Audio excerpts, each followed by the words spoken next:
interesting you mentioned Paddy there with Kerry and the job, especially the job he's kind of done. Obviously, Ty Morley for Kerry, he's an integral part of that kind of system in terms of the Yeah. six dropping back. What like what are you seeing there? Obviously, he's a native member of your county. Like, so what's any background on Paddy, or what's his kind of his key principles, or anything you can No, tell well, us there?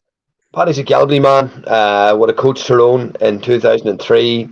Obviously, when we're well aware of his background, having won the All Ireland with Tyrone in 2003 as a very young coach. He's a very successful record with St Mary's. I think what people associated Paddy with, in his career is probably being a defensive coach. I don't really see him as a defensive coach. I see him as a football coach. He knows how to make his teams very, very difficult to play against. That St Mary's team that won the Sigerson Cup, that a lot of really good footballers as well. Myler was in that team, Kevin McKiernan was in that team, Corey Quinn from down as well. That some brilliant footballers, Cole McCann and stuff, and guys like that. So Mike McGeary might have been in that team as well, but that some brilliant footballers, and it probably suited them to play that sort of counter-attacking style of game. He came in and managed our own county down for 3 years, and one of the things he did do was made down very, very difficult to play against Enda. Like I remember one game in particular, racing into a 10-1 lead against Cavan, and the problem that just let down, it was half time, I think it was 10-1, they're 9 points up in the championship, ended up losing the game narrowly, but I think what let them down that year was it was the year that Cavan actually, it was the COVID year. Cavan went on to win the Ulster Yeah. title. Oh, sorry. Yeah, I yeah. believe it or not, but Down absolutely played them off the park, and with a really fast counter-attacking game, getting a lot of numbers back, being very, very stubborn defensively. I think the biggest thing that let us down that year probably was our kick-out strategy, but it's horses for courses too. We didn't have a David Moran or a Brian Fenton to go and win a kick-out. Down for some reason have just lacked that physicality. Obviously, Owen Murdoch is a big one for the future now, even though he's only 19, 20 years of age. Owen is obviously the next great white hope and down from a midfield perspective. But that probably what one of Paddy's greatest traits was probably the organisation of his training sessions, but also the intensity of his training sessions as well. A lot of small sided games, a lot of hard running. And probably the lads really enjoyed him, really liked him. And open speaking, a lot of the players from 2010. He was also there in 2010 as well. Obviously, he went down last, got to an All-Ireland final, and I know from speaking a lot of the players back then, they would have rated Paddy's coaching and personality as well very, very highly. But that's the thing, and at Down, from a managing perspective, maybe some people are better coaches than they are managers. I'm not suggesting that Paddy's not, but I'm thinking that the success that he's always had has come more so in a coaching capacity rather than a management capacity. So maybe it suits him and carry that role in the background where he's doing a bit of coaching. He's not in the firing line, and Jack gets to take the hit. If things go bad. But no, he certainly has added a bit of steel to Kerry. We've seen that last year. A bit of organisation, I think, is the key thing. Probably, being organised and I suppose obviously being a PE lecturer in St Mary's as well. It's part of his job to have high levels of organisation, and that's what comes with the territory. So, yeah, he's obviously been a major impact in Kerry. Major impact. And I wonder what was himself and Jacko's connection there, Stevie, or any idea what that like? It was a bit. I think there was a connection in Kildare. I think Paddy had taken a few Okay. sessions with Kildare under Jack, but I think that was a bit of a connection there. I don't know the full story ins and outs of it, but I had heard a bit of a rumbling that if Jack had stayed with Kildare, Paddy would have been probably going to Kildare, with him, and Paddy is probably the ideal sort of coaching model that Kerry need or that Kildare need, at the minute, like because Kildare at the weekend were an absolute mess, And I've got plenty of criticism on Shane's shows in the past before of being really hard on Kildare, and probably the reason I am hard on them is because it warrants being hard on them. I know during my time at Harlow, like nearly embarrassing, like what we did to them that day, in Tullamore. Like I mean that sincerely. Like it was embarrassing. Like the Division 4 team could go against the Division 1 team in the Championship and bully them.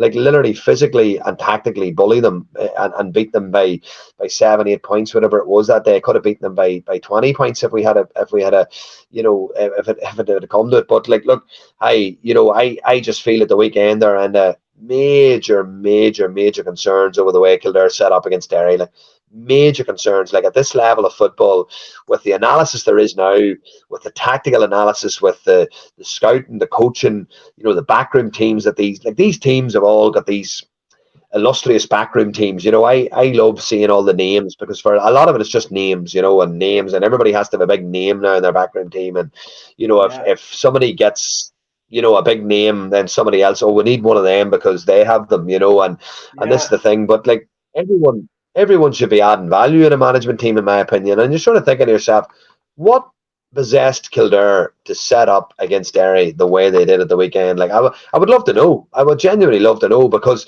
they played against the breeze. Derry played against the breeze in the first half and led by 10 or 11 points. Like absolutely dismantled Kildare. Like, dismantled them. Kildare went man to So man. They were following yeah, Derry so wide. You know, like they were allowing Derry to get cuts, to get loop runs. To like Derry were getting a bit of depth in their attack, and then all of a sudden they would empty the D, and the likes of McGuigan and Ethan Doherty and these boys, they were just having an absolute field day. Like, even against a difficult setup, and even against a defensive system, Derry are very effective at breaking teams down. Like they did that day in Louth when I watched them. But go back to Colin Rook as well. Like, another pathetic setup against Derry a couple of weeks before. Like, Meath beat off the park as well. Like, so it's maybe not a Kildare thing. Maybe it's a Leinster thing. I don't know. That there is that naivety still in Leinster. Honestly, I'm not being disrespectful. There probably is. Outside of Dublin, like, there is that naivety in Leinster. Like, oh, sure, we're playing good football. We're kicking the ball. Well, ultimately, it was a kick pass that cost Meath a game against, they were down to 14 men that pushed up the field against Louth, and it's a game that's put them in a relegation battle, in a promotion battle. So it's knowing when to express yourself and knowing when to make yourself difficult to beat. And that's the thing we talked about earlier in the show. But it well, frustrates me, and that's it really frustrates me watching it. Like, really frustrates me, like, because people will beat you with a stick and say, "Oh, you were wild defensive when you were a Carlo." Like, what? Sure, what? We're organised. We're organised. If we had a couple of decent, really, like, if we had two or three really top marquee forwards, like, we could have went to Division 2 and stayed there easily. You know, the problem was you were relying on one forward, like, and when he get injured, then you're in trouble. And that's the thing. Like, so if you're organised, this is my honest thing. If you're organised, you're fit, okay, and you manage your squad well, as in, a bit of man management, and you communicate with players and you build a rapport with players and you create a nice cohesion and team spirit, you can actually make massive gains at intercounty level. Massive gains, massive gains. But everybody needs to add value. There's no point in having all these illustrious names in your backroom team when they're just names. They need to be adding value to it. And that's the key thing for me. it's yeah. Look, I agree with you, Stephen. It's just in terms of, I suppose, if any team now going man to man, to me, just as you said, don't have uh, a structure in terms of what we're on about here. In terms of, you look at Kerry and Tadhg Morley dropping back, and that's major. That's obviously walkthroughs. That's obviously discussed in meetings. That's obviously clear communication between your wing forwards and your midfielders. It's no coincidence that Jacko, when he came in, went for two workhorses wing forwards with the likes of Darren Moynihan and Spillane. Yeah, Adrian Spillane was usually their first choice wing forwards, and then you had Jim O'Connor and, well, was David Moore in midfield last year for them. That's four across the middle, and it allows Tadhg Morley then to drop back, because, like most teams, if most teams want to kick the ball, and if that first kick pass isn't on, Tadhg Morley's cutting out that first primary possession, or that primary ball, well, then everything slows down and you get more men back. And then the good teams, the well coached teams, can break down that mass defense. But the majority of teams, still in the country, Stephen, cannot break down that mass defense. And when you cut out that primary ball going into the full forward line, well, then a lot of teams are in trouble. So it just shows to me that means, like Cullum, obviously, you know, he's a traditionalist, but that day is gone. You can't leave your full back line exposed like that throughout the 70 minutes, because it only takes one mistake, from your a slip from a full back or a corner back, and you're in and going. Especially looking against quality players, as you said, with the likes of McGuigan and Ethan Doherty. Like, them boys can't be left one on one without, if especially without a man between them and the ball in terms of a sweeper or something trying to get the back. But it's just look at Dublin. I think Dublin and the Pomp did it very well with Keane O'Sullivan and Ger Brennan with the six dropping back, and serious communication between themselves and the midfielders. But look, that's a squad. That's a collective thing. You're not going like, to me. Davy Burns did last year with Kildare, and we were having this conversation with Kildare as well, and he did say that Kildare have an unbalanced forward line where they don't have workhorses with the two wing forward spots. They're kind of like 11s and full forwards, generally corner forwards. That they don't have that kind of wing forwards now at this moment in time are basically a cut off a midfielder. They're just literally, there might be an inch or two too small for midfield, or And their workhorses. Kildare have fantastic athleticism, right? They've got all the attributes physically, right? They've really, really good athletic footballers. Like, you think of the likes of Daniel Flynn and those guys, really good athletic footballers, right? When we were looking at them, I'll give an example of what you're looking at as a coach, right? So when I went and critiqued them on their videos, they were playing Division 1 National League that year. We were playing Division 4. So when I looked at them, I realised that they've got a very athletic middle third, right? Yeah. They have a very athletic middle third. So we were pressing every kick out in Division 4 that year. We got 7 goals actually from a zonal press on opposition kick out. 7 goals, right? Yeah. And throughout the course of the season. But we decided that day, for the first time all year, that we were going to drop off the kickouts. So people on the outside that don't understand that, why are you dropping off the kickout? So if we press Kildare's kickout, right, and we're man to man, and they win that ball in the middle third, they have greater athleticism than us, right? So we're going to take out one of their strengths. So big Kevin Field in the middle of the field, brilliant fielder of the ball. We had lost Brendan Murphy to America as well, our primary fielder of the ball. So we had a smaller midfield playing. So we had to find a different way to overcome that. So what we did was we dropped off to the 45. We let Kildare have the ball at the back, and we used our inside forwards to nearly channel Kildare down the sidelines. So that allowed us then defensively to get organised on the other side of the field and nearly condense the pitch into 2/3. So we were defending 2/3 of the pitch.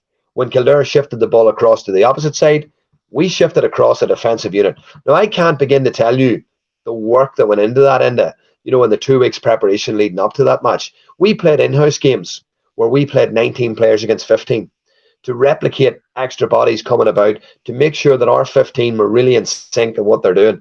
And we were outstanding that day. Absolutely outstanding. Bar the first 10 or 11 minutes of the game, Kildare never had a sniff. They never created a goal chance. So people need to understand why teams drop off kickouts. People need to understand why teams press kickouts. So we would have went in against, for example, just for talk's sake, in the same year, we would have went in against Louth in the championship, for example, right? And we would have realised that if we get after the Louth kick-out, we feel that we've got a superiority on Louth in the middle third. And we did press a lot of Louth's kick-outs and got a lot of joy in Louth's kick-outs, And that's the thing. It's horses for courses. So it's examining your opposition, realising what their strengths are. So if I was playing against Derry tomorrow morning, you look at the way Derry's attack is, right? They get that height, they get that depth. They create those real incisive cut runners coming off the sideline. They have a lot of strike runners coming from late. So if you were playing against them, what are you going to do? You're not going to go man to man and follow them out wide. You're nearly going to try and condense the pitch and play more zonally. You're going to try and crowd your D, obviously, as well. You're going to try and stifle goal chances. How are you going to do that? Well, you're actually going to maybe even step off a man. So if you're marking Ethan Doherty, you would nearly let Ethan Doherty take the ball in the loop. Because if you get so close to Ethan Doherty, he's going to do a backdoor cut and he's going to be gone, and that chance is going to open up. So when you're defending Ethan Doherty inside, you would nearly say to your full back, give him 4 yards. Just give him 4 yards. And a worst case scenario, concede a score, concede a point. But do not concede goals. And that's where Derry's big energy lines are. They're getting goals. They're very, very good at creating those chances, and obviously we talked about him last week. They have a marquee forward. Like, Shane McGuigan is the most informed forward in Ireland right now. Like, if you think of Clifford, who is maybe not motoring fully, Shane Walsh isn't back. This man's the best forward in Ireland at the present moment in time. There's no doubt about it.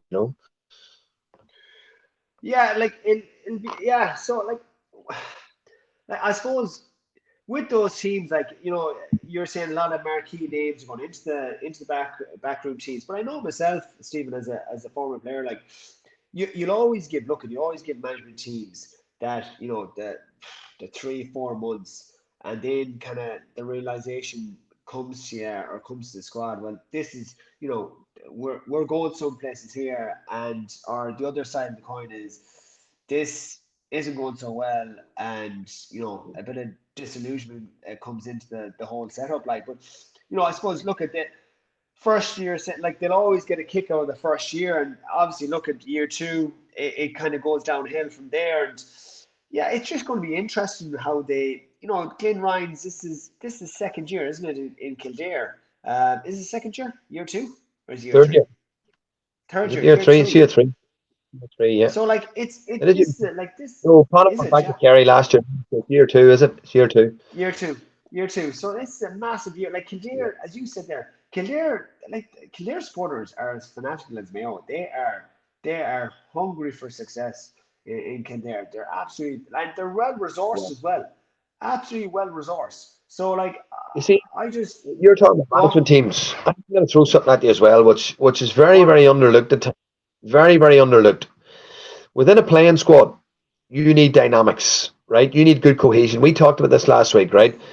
Your number 27, to number 35 that maybe aren't really going to make it, right? They need to be a good dynamic, right, to create that spirit.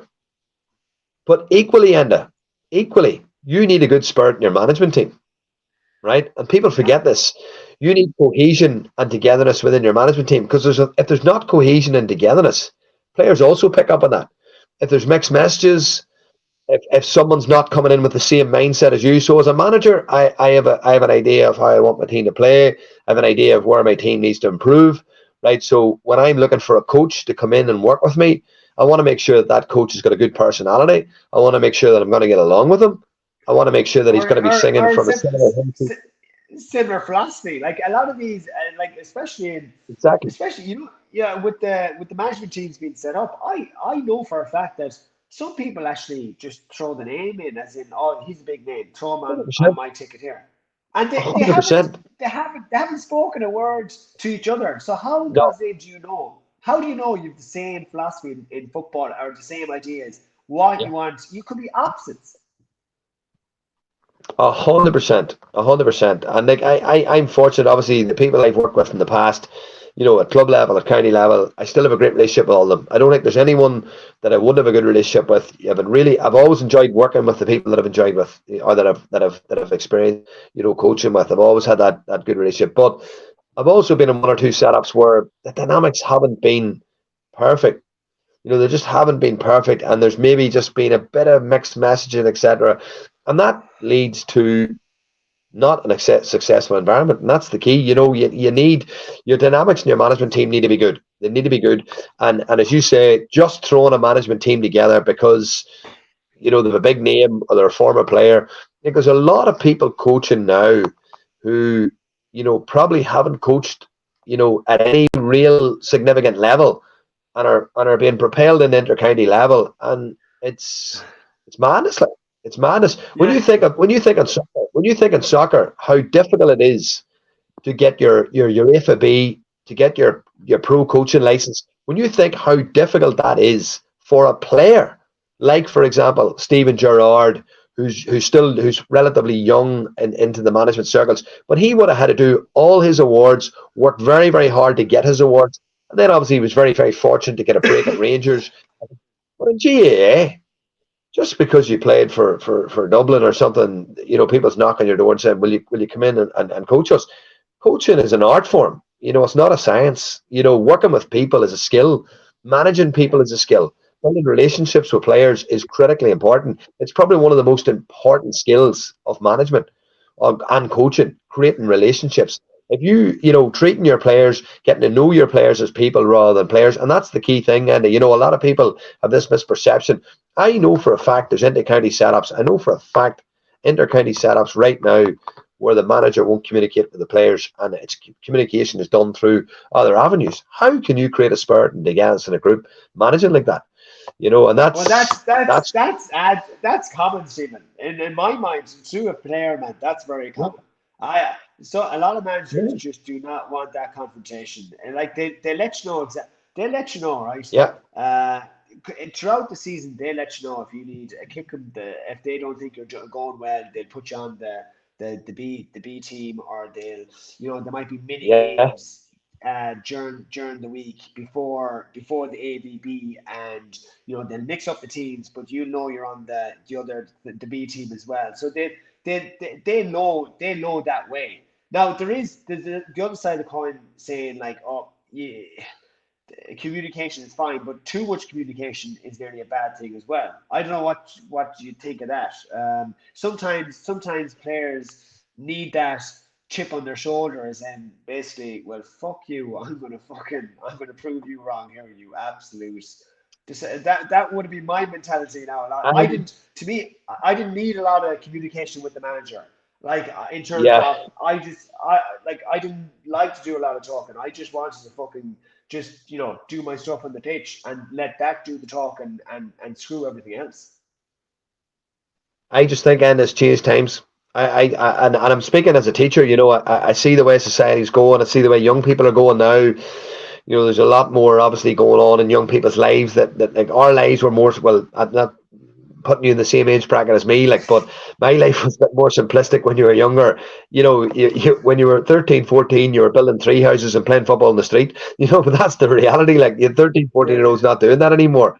13, 14 year olds now no, are running discos and they're looking at social media and they're on Instagram and stuff. And it's a there's an awful lot going on there. And there's, I don't want to label every young person like this, but there's a real neediness among players now, a real neediness for love and communication and tell me I'm going well, tell me I'm okay. There's nearly that, they nearly need that reassurance, and there's nearly that reassurance arm around the shoulder. And we're becoming a very, very fickle society in general, where everyone's insulted by everything. You can't say the wrong thing now in case you insult anyone, and but is that that's something, but to you know. me, sorry to cut across you, but to me, Stephen, like that, like, to me, an intercounty setup is a bullshit free zone. That shit of being sensitive and fickle, like, let's cut the bullshit here in terms of, right, if you have to call someone out, let's call them out in terms of, you're not doing your job. You need to, there's 30 members of the squad here. Like, Yeah, I will say, like, in terms of I don't want to. I don't want to be disrespectful here to the other counties, but the top, I can guarantee you, the top 4 or 5 counties, the bigger squads, their communication, I would hazard a guess, would be quite limited because they have fucking other players to come into the team here, and you're very, very expendable, if you know what I mean. Would you agree with that? yeah. Yeah, well, listen here. Look, the greater your resources, I suppose, the more you can play about with that. But look, I would say that there is still some sort of level of communication, and maybe that's one of the reasons why these performance coaches are being brought in and these life coaches are being brought into setups, maybe to keep that level of communication and think. But I think no matter what you say though, and I think no matter what you say, like that for you to play hardball with a player or be nice to a player, put the arm around a player, that's built up, through trust, through honest conversations, through, getting to know your players. Like, so the first thing, I listened to Eddie Howe's podcast last week, okay? High Yeah, performance yeah, podcast, Eddie Howe. yeah, yeah. Very Fascinating, good. fascinating podcast. Fascinating podcast. He talked about the first thing he did when he arrived at Newcastle was he only knew 3 players, right? So the first thing he did was he did one-to-ones. I do that with every squad I work with. Okay, I do one-to-ones straight away. First thing, I've always done that, one-to-ones. It gets you to know the person on a personal basis straight away. It's a personal touch straight away. And the house things. Have you a family? Are you at university? What are you doing? How's work going? Are you at school? Brilliant. What are you doing? What exams are you doing? Straight away, Yeah, bang. Just get to know a small bit about that player. yeah. And I think that's vitally important, and I think it's overlooked. I think a lot of it is I overlooked now, agree and with everybody that. thinks I it's agree with that. Yeah. it's a Sorry. massive part of it. A massive part of it. It's a huge part of it. I think that a lot of that sometimes is overlooked. And this sort of we'll play hardball and we'll make him fucking work for it. But you don't know what's going on in that person's life. You don't know if he's having a really tough day in work, if he's split up in his relationship, is his relationship still as strong? All those things then that can be playing on a young person's mind now, because here there's very few players playing now into their 30s. Let's be honest. The inter-county scene is a young man's game. The large proportion of inter-county setups now are young players, young people. And it's vitally important that you treat these young people with the respect and obviously, for me, you build relationships. That's a massive part of it, building relationships. I 1,000% agree with you, Stephen. I wouldn't have. Now, look, I've had one-on-ones before, with managers, um, but that level of relationship wasn't there in terms of I never got the impression that they cared about my personal life in terms of had I a girlfriend. I was going. They know I was going to college maybe, but in terms of family, even how many's in your family? Do you have siblings? Stuff like. Do you know what I mean? I'm not like Yeah. you don't have to get into that in depth of stuff, but like yeah, I agree with you. I think a player would if that sense of care came into that obviously there's 30, 35 players on the squad. You're not going to keep everyone happy, but it is important to build up a certain amount of that kind of relationship to that. I don't know what it is, but I think a player would play harder. I would anyway. I think you'd play harder for that management team because of that care factor. I don't want to sound too like too I don't know flaky here, but I think you're right, Stephen. But I don't think I would love to know. I would love to know the stats on that in terms of management teams, even this year, throughout the 32 teams and the hurling teams, the hurling management teams, what level they'd get to know their players. Now, obviously, they have massive backroom teams. Maybe the life coach you're saying there, maybe that's their role. But at the end of the day, the manager, the book stops with the manager and the player. Let's be honest, the player really only cares about the manager's opinions and the coach. To me, the coach and the Yeah. manager decides your fate in terms of are you going well, do they rate you? Um, so yeah, no, it's an interesting conversation. I don't think I think it's a different angle. I like it, to be honest, but that's only my experience. I could be totally wrong here, to be honest with you. You have your own experience, and it's just I find it fascinating, to be honest with you. Yeah. No, listen, I think that's the beauty of coaching. Everyone has their own sort of outlook on it, and what works for them and what doesn't work for them. And some people will run a ship and will run a camp where communication's very scant. It's very scarce. And other people will have Yeah. obviously that more personal touch with them. So interesting. One for another night, maybe. No,